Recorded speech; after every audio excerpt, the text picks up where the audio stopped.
Bonjour à tous, ça fait longtemps que je veux faire cette vidéo, alors aujourd'hui je me lance. Donc voilà, quand vous venez d'apprendre que malheureusement vous souffrez d'un cancer, c'est souvent un gros choc. Euh, la première question que beaucoup de femmes se posent, c'est: et mes cheveux, qu'est-ce que ça va donner? Faut savoir que le bien-être psychologique est aussi très important dans votre guérison.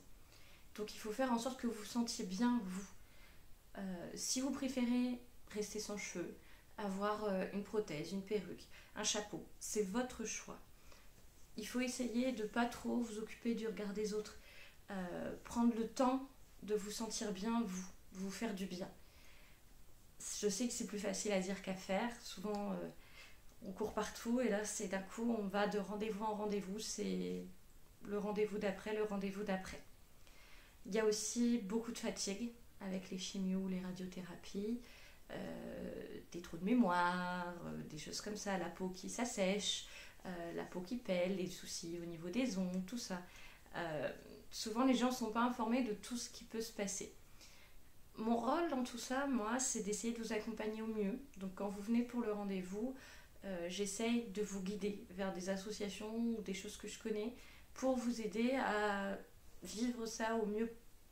Donc souvent on regarde, donc moi en tant que prothésiste capillaire, beaucoup les perruques, les bonnets, on trouve quelque chose qui vous correspond et souvent quand c'est bien fait, les gens autour de vous, vos proches, vos petits-enfants, vos enfants, se rendent pas compte qu'il y a une perruque. Ils disent: ah bah tiens, t'as été chez le coiffeur, mais ça les choque pas plus que ça en fait. Après, c'est pas toujours évident de supporter la perruque, ça peut démanger, le cuir chevelu il est assez sec, comme je vous disais, la peau en général est assez sèche.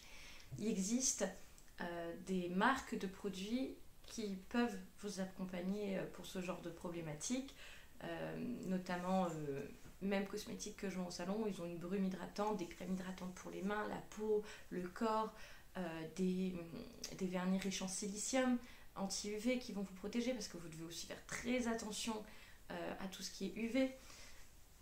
Il faut savoir aussi, souvent on ne vous le dit pas, que vous ne pouvez plus utiliser n'importe quel maquillage. Pensez à regarder un petit peu les compositions de vos maquillages.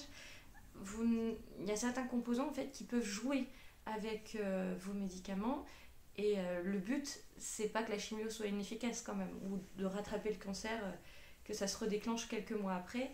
Le but c'est d'être guéri et d'en profiter pleinement. Donc vous allez vraiment devoir changer un petit peu toutes vos habitudes de vie. Donc c'est vraiment des gros chamboulements. Donc comme je vous disais, il y a des marques comme Mem, iCare, Aven, souvent c'est des marques qu'on trouve en grande surface, hein. Il y a Couleur Caramel aussi, ou au niveau maquillage, tout ça, ils vont pouvoir vous aider. Vous avez des solutions pour les sourcils, donc ça va de la dermopigmentation, donc c'est un genre de tatouage qui se fait directement, au crayon que vous mettez vous-même avec des pochoirs. Chez Mem, ils font des crayons spécifiques avec des petites dentelures pour que ce soit plus facile, ou même des tatouages éphémères où c'est un peu comme les malabars, on applique, on mouille, on enlève et ça se fait tout seul. On a aussi tout ce qui est,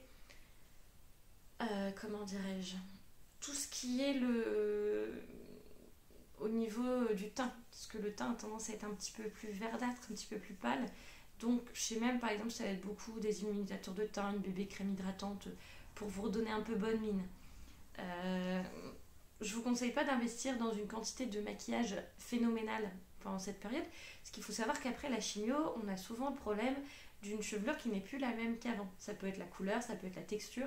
Il y a des blondes qui repoussent brunes, des brunes qui repoussent blondes, ou même vous devenez blanche. Donc comme la couleur du maquillage, des vêtements joue aussi beaucoup par rapport à vos cheveux, vous n'allez peut-être pas partir sur les mêmes teintes de maquillage après la chimio, donc n'investissez pas non plus dans des quantités astronomiques. Le tout, comme je disais, c'est de se sentir bien. Souvent, on va plus utiliser tout ce qui est hydratation pour bien mettre en valeur votre peau et voilà, un petit peu de bonne mine. Souvent, c'est suffisant. Pensez aussi à vos ongles qui vont bien souffrir. Faut des riches en silicium, des vernis, vraiment, il en faut.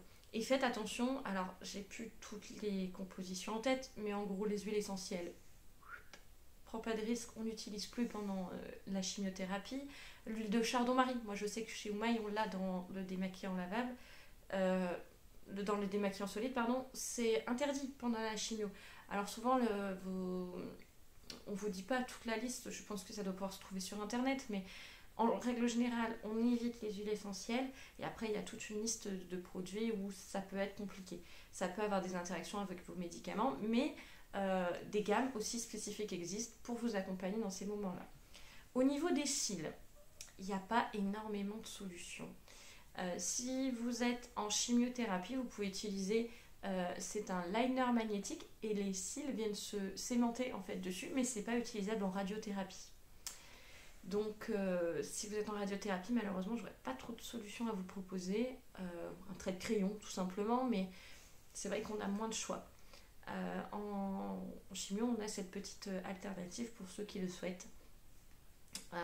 En sachant que, attention, la colle pour ces fossiles collés est interdite aussi au niveau de la composition.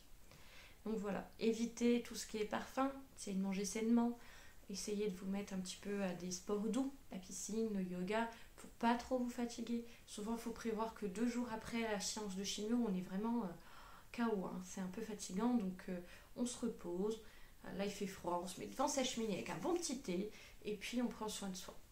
Voilà, donc ça c'est vraiment les consignes que je peux donner. Attention aussi à tout ce qui est vitamines, parce que quand on se sent fatigué, certains se disent je vais prendre des vitamines. Non mais c'est le cancer que vous nourrissez avec vos vitamines.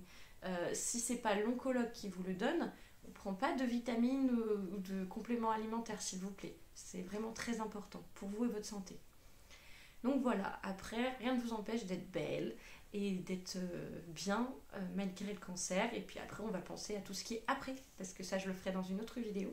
Mais souvent c'est aussi un gros choc quand on se dit ça y est c'est fini maintenant. Mais ça ce sera le sujet d'une autre vidéo. A bientôt chez Gaïa Coiffure.